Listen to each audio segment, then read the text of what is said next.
activities that will improve your family finances. So kung gusto mong improve yung personal finance mo, why not include the whole family? So the first one is family budget bonding. Yan ang ating unang-una. So make this tedious chore more fun and exciting. Get the whole family involved in budgeting and turn it into a monthly activity. Assign roles to each family member. You can work on food and groceries while your spouse tackles utilities and transportation expenses. Kids can look into their school expenses budget while everyone cooperates on travel and entertainment. Be as creative as you want as long as you end up on a budget plan everyone is happy with. Sakit to ng mga breadwinners, I would say, na yung pagbabudget, sinusolo lang nila na sige, kailangan ko i-budget itong gastos ng buong pamilya. But I think it's more effective kung i-involve mo yung family. So, initiate a meeting, quote-unquote meeting. So, siguro magpa-deliver ka ng take-out, no, ng pizza sa bahay, tapos sabihin mo, mayroon tayong seryosong pag-uusapan. Ayan. Pero, hindi nyo kailangan matakot. So, yung pizza party ninyo, yun na rin yung inyong family bonding. But, primarily, pwede nyo pag-usapan yung budget. So, mas maganda talaga na involve yung family dahil mas na-realize sila or mas nagiging aware sila kung ano ba yung mga gastos nito sa bahay na to, particularly sa mga anak, no? Naalala ko noon, hindi ko alam na ganun pala kataas yung bill ng kuryente namin. Kasi ang turning point ko doon was nautusan ako ng nanay ko magbayad ng electric bill. And kasi hindi na siya pwedeng bayaran sa bangko dahil past due date na. And during that time, pag past due date na yung electric bill, kailangan mo na bayaran directly sa office ng Meralco. And since may malapit na Meralco office sa school ko, I remember that I was high school back then. Ako yung inutusan. So, nung nakita ko, ang laki pa ng kuryente namin. So, after that, I became more conscious with using electricity at home. No? Dati, lagi ako sinasabihan na patayin yung ilaw sa kwarto, wag iiwanan yung TV na nakabukas, kung hindi naman nanonood, etc. Hindi ko siniseryoso. But after that, medyo nakinig na ako dun sa mga utos na gano'n, mga pagtitipid pagdating sa kuryente. So what I'm saying is if you involve the whole household about in budgeting, they will be more aware of the financial challenges that you are facing as a breadwinner when it comes to balancing yung income and expenses. But it doesn't have to be a tedious or a boring task. You can make it fun. Yun nga, mas maganda kung nag-assign kayo ng roles kasi you don't have to budget everything on your own. So, pwede mong i-assign sa spouse mo na o ikaw yung mag-compute magkano ba yung utilities and transportation expenses natin usually. Ako bahala sa food and grocery. Tapos yung mga anak mo, ano ba yung mga gastos nyo sa school? Ano ba yung mga parating na gastos, etc. Kasi that will really set a tone kung magkano ba yung kailangan nating i-set aside. And especially yung sa entertainment side, yung travel and expenses. Kasi as early as now, meron na kayo, nagsiset na kayo ng expectations o medyo kailangan natin magtipid. So, expect nyo na once a month lang tayo kakain sa labas or kung may gusto kayong panoorin na sine, kailangan yung sabihin ng maaga para mababudget natin. Hindi pwedeng Friday night, bigla kayong Friday or weekend, bigla kayong magyayaya manood ng sine kasi baka wala siya sa budget. At least, kung gusto natin lumabas, manood ng sine, mamasyal, naka-budget. So, naka-schedule. So, may mga ganyan. Masarap na kwentuhan yan actually.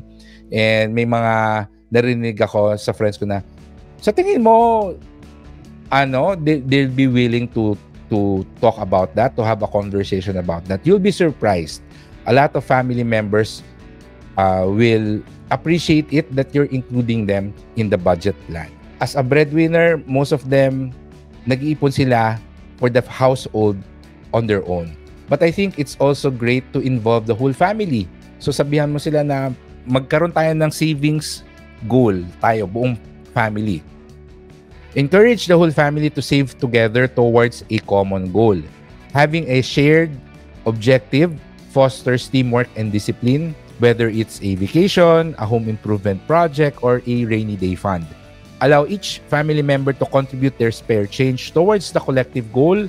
Even small contributions can add significantly over time. Nako, lalo na yung mga bata, ano sila, no? Matulungin in nature yung mga bata. So, pwede mo sabihin sa kanila, oh yan, ito yung baon mo for the week. Kung meron kang matira, or kung gusto mo na mag-contribute ngayon, yan, pwede, meron kayong jar or alkansya na ito yung ating restaurant, eating out fund. No, pwede naman yon. Maganda yung ini-involve natin yung lahat ng family members kasi it excites everyone. Hindi ka lang nagsisave because you need to save. You are saving because meron kang future expense na pinag-iipunan. Siyempre, iba yung emergency fund. I think it's also good to explain to your family yung importance of having an emergency fund. But once na ma-build mo yung emergency fund, the fun part really comes when you are starting to save up for the short-term goals, no? Yung mga near-term or mga short-term na goals like bakasyon, or meron kayong gusto ipa-renovate sa bahay, meron kayong gustong bilhin as a family, etc. Naalala ko sa isa kong kaibigan, ang naging collective savings goal nila was makabili ng 55-inch na TV, na smart TV, kasi lahat sila mahilig manood ng TV. So, ang nangyayari doon sa bahay nila, kapag meron silang gustong panoorin na show, kuwari family bonding, magne-Netflix sila or meron silang i-binge watch, talagang sila, no, siksikan sila doon sa may harap ng TV kasi maliit lang yung TV nila, parang 21-inch lang.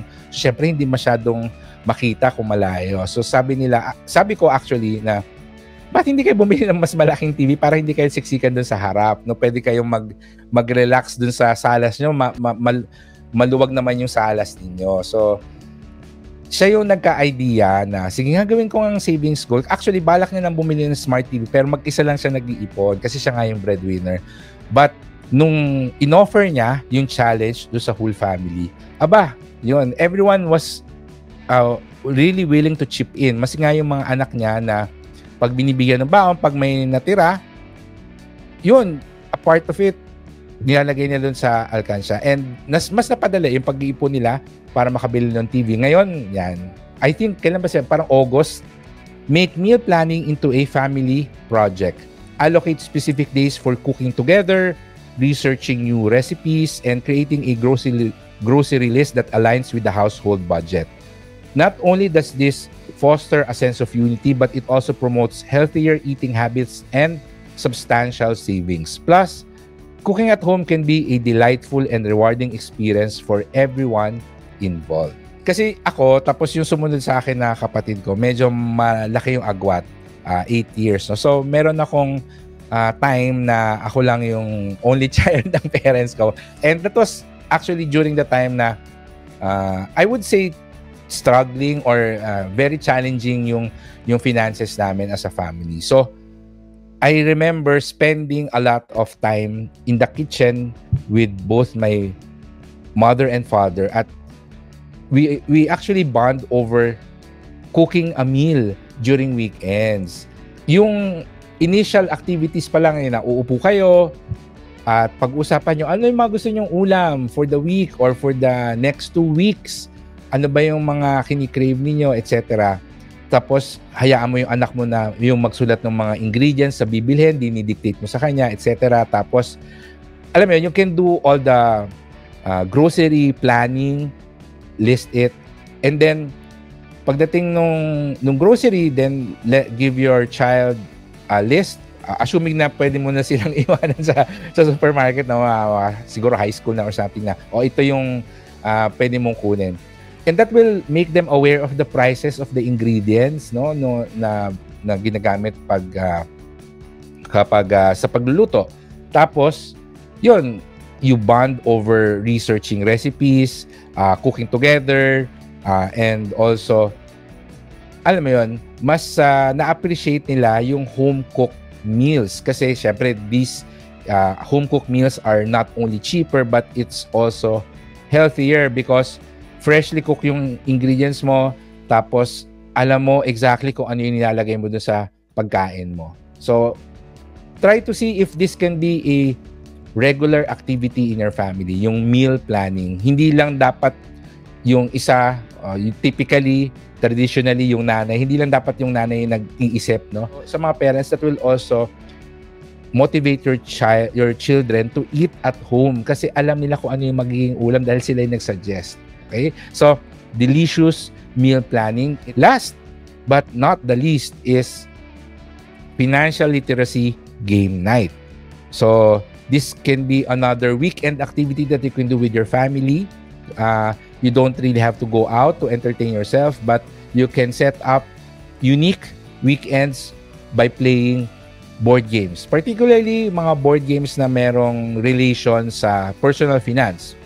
There are numerous board games and online resources designed to teach money management skills in an entertaining way. Popular games like Monopoly or the Game of Life impart valuable investing, budgeting, and financial decision-making lessons. You can host a monthly game night with other families.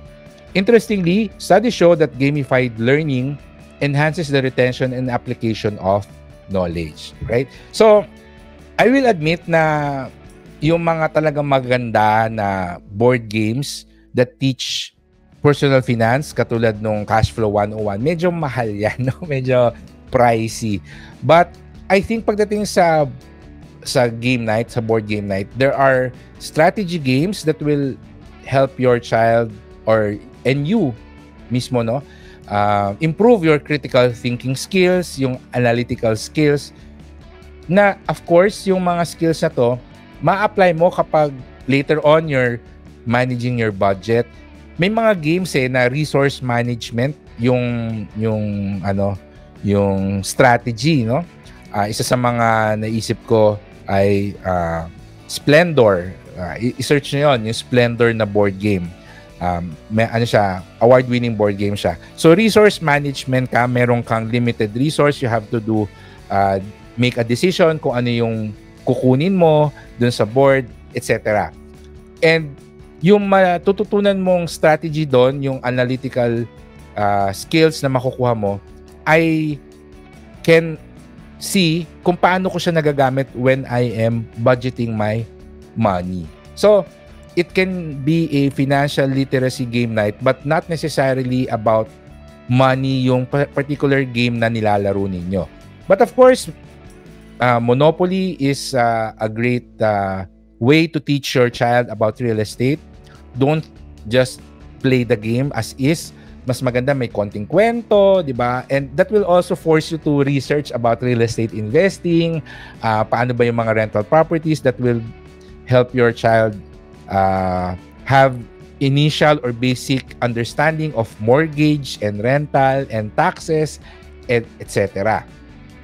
I remember playing Word Factory. Pasensya na, Word Factory yung alam ko, but yung Boggle, yung may mga dice like na iba-ibang letters, as gagawa kayo ng words.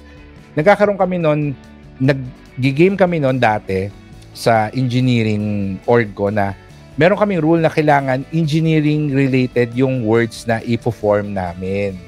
Yan. So, pwede nyo gawin yan na kailangan personal finance related or money related sa money yung mga words na ibubuuin nyo. Maraming kang pwedeng gawin dito sa Financial Literacy Game Night that can help your child and you yourself improve your financial quotient. Of course, kung meron kayong mga friends, pwede nyong i-invite once a month, no? Kayo magsama-sama kayo, family game night, no? Mga regular na activity with other families so that hindi lang yung family yung nag-e-enjoy. So, these are the 4 activities that will help improve your family finances. Number 1, family budget bonding, collective savings challenge, number 2. And then number 3 is delicious meal planning. We also have the financial literacy game night. Consider making these financial tasks a family affair. By engaging in these creative and collaborative activities, you not only improve your family's financial health, but also strengthen the bonds between each other. The key is to approach money matters with a positive and open mindset, transforming what might seem like a personal chore into an exciting journey of growth and learning for everyone.